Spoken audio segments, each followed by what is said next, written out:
If you want to feel the wind blowing through your hair and see the great city of Nashville at the same time, check out Nashville Scooter Tours. Trekking through the downtown streets to Music Row with Nashville Scooter Tours is safe, eco-friendly, and a whole lot of fun. They use Xenon electric scooters that go 55 miles on a single charge.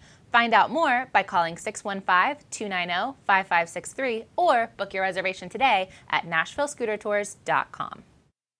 From the family grocery hauler to fire-breathing racing engines, the one name you need to know is USA Motor and Machine, located at 51 Cleveland Avenue in Nashville, Tennessee. Give them a call at 615-726-3725 or at usamotorandmachine.com. Welcome to Music Business Daily, where we give you the hottest music headlines, hot off the press. Today we're going to talk about how much Madonna's cone bras sold for. Ooh. We're going to talk about who Carrie Underwood is going to play in a live TV special, and we're going to talk about R. Kelly's writing a book. Yes, yes, he is. Jeff Meeks and Chris Austin invite you to watch your favorite sports event at the Batter's Box at 43 Hermitage Avenue in Nashville, Tennessee. The Batter's Box offers shuttle service to all Titans home games. It's a great place for friends to gather for the game and after the game. So check out the Batter's Box Bar and Grill, and thanks again for sponsoring the show. If you're looking to learn guitar, check out Dave Isaac's Guitar Studio on Music Row. Whether you are a beginner or hobbyist to professional songwriter or artist, Dave offers a unique and powerful method of instruction that teaches not just the instrument, but the whole musician. Find out more at NashvilleGuitarGuru.com. Hello, welcome. I am Kelsey. I'm Greta. We are going to give you all the happenings in the music industry and in the music world. And we're going to start off with Amy Winehouse, who I don't know anyone who doesn't like Amy Winehouse. I miss her. I miss her. And a lot of people miss her so much so that they want to make a movie. And her dad said, you know what? Lady Gaga would be great at playing Amy. He tipped her for the role. So, knowing Hollywood, though, they're probably going to put up, like, Angelina Jolie. I know. To play her. I think it needs to be someone that can sing, you know, and Gaga has a voice. They look alike. She's not my first choice, but I don't know if I really have a first choice yet. So she is your first choice? Well, kind of. Okay. She's in the front runner spot. Do you have anyone else in mind? No, not really. Okay. I just want it, maybe an unknown, though. I like someone that can sing. I would like someone, I don't know. I don't know if we're ready for an Amy Winehouse movie yet, but he said he has confirmed that a film of his daughter's life, this is Amy Winehouse's dad, would definitely happen, and he thinks Gaga would be great. And basically, you know, last year Gaga said she was desperate to land the role, and she worshipped Amy, and she would love nothing more than to transform herself into her idol on the big screen. Gaga has a lot of idols, though. She's always like, anytime a singer comes out, she's like, oh, I love them. They're my favorite thing ever. Which I don't mind, because I love a lot of things. We don't really know yet if Gaga, the jury's still out, is an actress, per se. She certainly seems good at playing different roles. At playing Lady Gaga. But when you lay down a biopic, then you better be some like Joaquin Phoenix or some Jamie Foxx or like really transform. There's a lot of acting. And my thing is with Gaga, she's doing so many things. So I think in order to film a movie, you'd have to take a lot of time off. So I'm wondering, you know, even if she wants to do it, it may not be the right time now because she wants to release Art Pop. So yeah, I don't know. She needs to work on her British accent. She does. We want it to be flawless. But I think, so that's just like Mitch's, that's the dad's way of sort of putting it out there to Gaga, hey, call me. Call me. Let me know. Let's talk. Let's be born this way. Let's make a movie. So Jack White came out and just said, I'll always miss the White Stripes. And who doesn't? I do. It's kind of sad. I miss them. He said, how could I not? But he was giving an interview about, you know, Blunderbuss, the album that came out, and he said he would always be nostalgic about the band with which he made his name. And he said, yeah, I always will miss the White Stripes. My dad's dead. It's like saying, do you miss your dad? Of course I always will. How can I not? So it's like that project is definitely dead to him, but he does miss it. But at least he can pick up the phone and still call Meg, unlike his poor dead dad. Exactly. And he also later in the interview, because of course it's Jack White, said that he condemned reality TV and Twitter. He said reality TV is the worst. And he also said Twitter is the most perfect example of modern living because he thinks it's all about one-liners. He thinks the only people that should have Twitter accounts are comedians because it's all about one-liners. Well, the Twitter sphere doesn't really agree. The Twitter sphere thinks that everyone should Twitter, like my Long Island medium says it. Everyone. Twitter. I agree. Twitter's weird. I never know if anybody's ever reading my tweets or where they go. Where they go. They go into the internet. But you can read our tweets at Talkapolis. Yes. We tweet our videos. We tweet some one-liners occasionally, Jack. We might start tweeting at Jack White. I don't think he has a Twitter account, but we'll make him one. We'll just tweet at him until he has his own one. special fan club at Third Man, so he's got his own. He's got his. I mean, he doesn't really need a Twitter. People kind of know where he is, and he just has that undeniably cool. He's always putting something else out.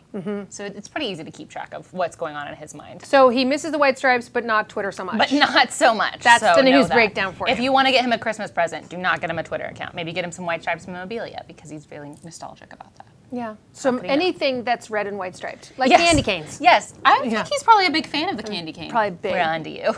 We're on to you. We're also on to R. Kelly, who he's announced they're going to be a Trapped in the Closet opera, hip opera, but now he's announced that he's going to put out a book about Trapped in the Closet. Is that really R. Kelly? That's really R. Kelly. Why does he look old? He is old. He's been trapped in the closet for a long time. Oh, how old is R. Kelly, seriously? I don't know. Isn't he in his 40s? He better be. He's got like a gray goatee and stuff. He does. He's looking a little salty. Maybe it's just because the girls are so young that he's into. I always think he's younger.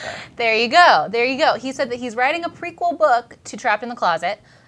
He said basically that it's going to come out and it's going to introduce the characters that he already has started to, introduce for chapters and chapters, and he's going to also bring it into the sequel. So it's just going to be everything combined. I think, he's in a lot of IRS trouble. I think he's finally found something that works, and now he's just like, I'm going to put out a book he's got a and plan. an opera and some car fresheners. I mean, you don't know. He's probably got a whole I'm going to line. lace all my tweets together in a little book of poems. Yes. Haikus. He's going to put out sweaters, probably, Trapped in the Closet sweaters. R. Kelly haikus. R. Kelly haikus would be nice. Yeah, well, I'm glad, he's working it.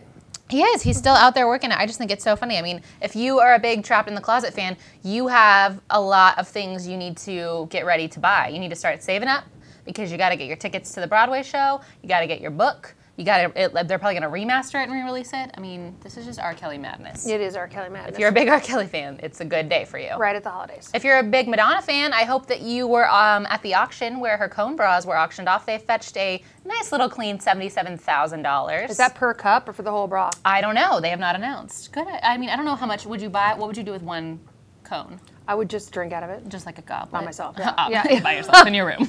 Hello. It's the corset that she wore on the 1990 Blonde Ambition tour. Yeah, wow. So, yeah, it's pretty crazy. Apparently it says actually more than 77,000. I was going to say, whoever bid 76,000 is probably so psyched right now. No, I bet they're happy. They were like, I was on the rabbit hole on that one. Yeah, okay, so it was the corset design was $52,000. The two-piece bustier outfit with conical cups was $26,000. Okay. But it was only expected to fetch between $16,000 and $24,000. I don't know who estimates this. Christie's or whoever put it on. Well, it went for a lot more. So clear that Madonna fans are still out there.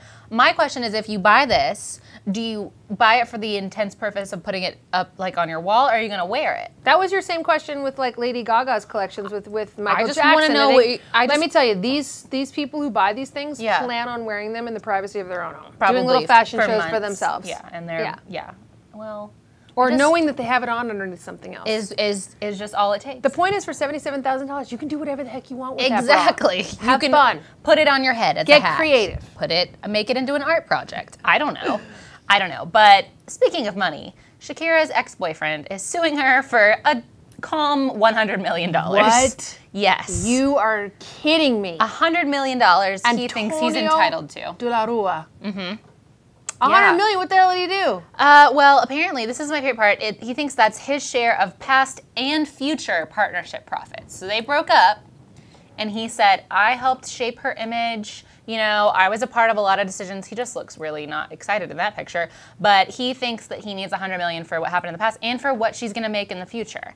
But he wasn't like her manager. No, and this is the best part is that it says he claimed that he had a standing arrangement with Shakira to act as her business manager, although there was reportedly no written agreement. And I'm sure she had a perfectly good business manager at the time. But he thinks, he spent more than 6 years building the Shakira brand into one of the most valuable pop star brands in the entertainment industry, is what the suit says. Okay, I think he deserves like $1 million, and that's probably what he'll get, and he will go away. $100 million. $100 million is insane. I mean, how much has she made? She made $1 billion? I don't know. She couldn't possibly have made $1 billion. That's just ridiculous. Men these days. I mean, I understand that he's probably entitled to something, but $100 million is just, that's a pretty penny. Steep for that little thing. A little much. And she's gonna have Shakira's the one doing all the butt shaking. She is. Yeah. Yeah. Keeping those those hips are not lying. And they're earning her, at least $100 million apparently. But I for think, the future. Well, it works a lot of times in these cases, even though he might not have that strong of a case, she will pay him to go away. Probably.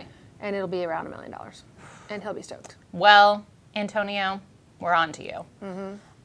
Story that I am a little ambivalent about. Carrie Underwood is going to star in a Sound of Music live broadcast. She's going to play the role originated by one of my heroes, Julie Andrews. She's going to play Maria Von Trapp, and I just, I don't know. You're not feeling her. Not feeling it. Julie Andrews has some big shoes to step into. She has really big shoes. I mean, she is just an icon, and I think that Sound of Music is so dear to people, and I understand them kind of wanting to bring it back, but I'm just kind of protective of it. Also, Carrie Underwood, in my opinion, has a great voice, but she kind of just sings sometimes, and I don't know if this is the time for to defend yelling. Carrie Underwood, she can sing anything, and she has a fabulous voice. Yeah. And this is just a one-time TV true. show. This is not like she's coming back in the movie Right. or the Broadway play. Exactly. It's just one night, Kelsey, and I think you can handle it. And Maybe. I think she's going I'll to have do a to wonderful watch job. it, obviously. What do you guys think?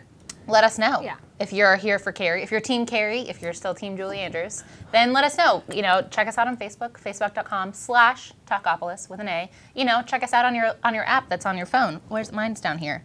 I like to keep it close to me at all times. She's warming her app. Yep, I like to keep it really close so that I can just check up on whatever's happening with Talkapolis. But, you know, Carrie Underwood. I wonder what Julie Andrews would think of this. I bet she'd be in favor. She'd probably be very in favor of it. Probably stoked. She's great in that way. But what do you think of that dress? I like that dress. It just kind of, I don't know what's happening with it. She's going to a bird funeral. Got lost over here, yeah. Yeah. For a very Some of it's small flying bird. off the back, it looks like. It just keeps going. It moves with her. And why did she paint the entire underside of her left arm black? You know, I don't know. Maybe it's a football thing? An art project. She's art pop. She is the new Lady Gaga. But probably not. There's only one Gaga. Carrie Underwood want to play Lady Gaga? She does. We're going to have Lady Gaga play Amy Winehouse and then Carrie Underwood play Lady Gaga. Yeah. Who would you play? I would probably play Carole King. Carole King. No, I'm not a huge Carole King fan. I would want to play Stevie Nicks, honestly. Oh my gosh, the boots, the hat. I could just Who wouldn't? dream. Who do you want to play? Who would I want to play? Besides Greta Gaines and the Greta Gaines. Well, I mean, biopic. I don't think I look like her or sound like her, but I think Janis Joplin would be fun. Because she liked young, good-looking cowboys. And you guys have so much in common. And donuts. That would be in heaven.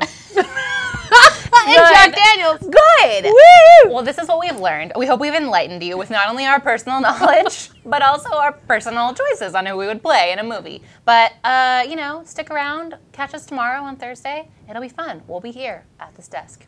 Talk to you tomorrow. Goodbye. Microcasting for your city. Talkapolis.